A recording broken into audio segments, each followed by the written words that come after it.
அன்புள்ளம் கொண்ட விருச்சிக ராசி நேயர்களே, அமிர்தா ஜோதின் சார்பாக உங்கள் அனைவரையும் சந்திப்பதில் மிக்க மகிழ்ச்சி.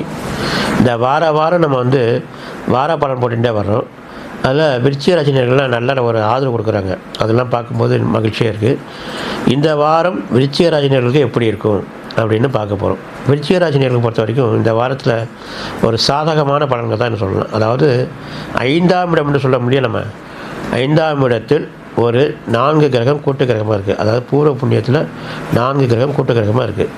5ஆம் இடத்துல சனி இருந்தாலும் அந்த ஒவ்வொரு வாரமும் ஒரு மாதமும் தன்மைகள் மாறும். அதாவது ஒவ்வொரு ராசிகள் வரும்போது ஒவ்வொரு ராசிப்படி அது நகரும்போது நம்முடைய கிரக சூழ்நிலையும் மாறும். அப்படி இருக்கும்போது விருச்சிக ராசிக்கு இந்த வாரம் பொறுத்தவரைக்கும் சந்திராஷ்டமம் எதுவுமே கிடையாதுங்க.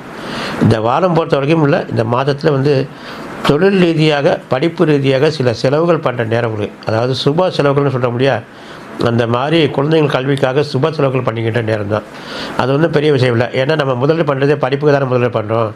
அது பிற்காலத்தில் நல்ல விதமாக உங்களுக்கு அமையும். ஆகவே இந்த வாரம் சந்திராஷ்டமம் எதுவுமே கிடையாது. இந்த வாரம் உங்களுக்கு நல்ல வாரமாக அமையட்டும். மீண்டும் சந்திப்போம்.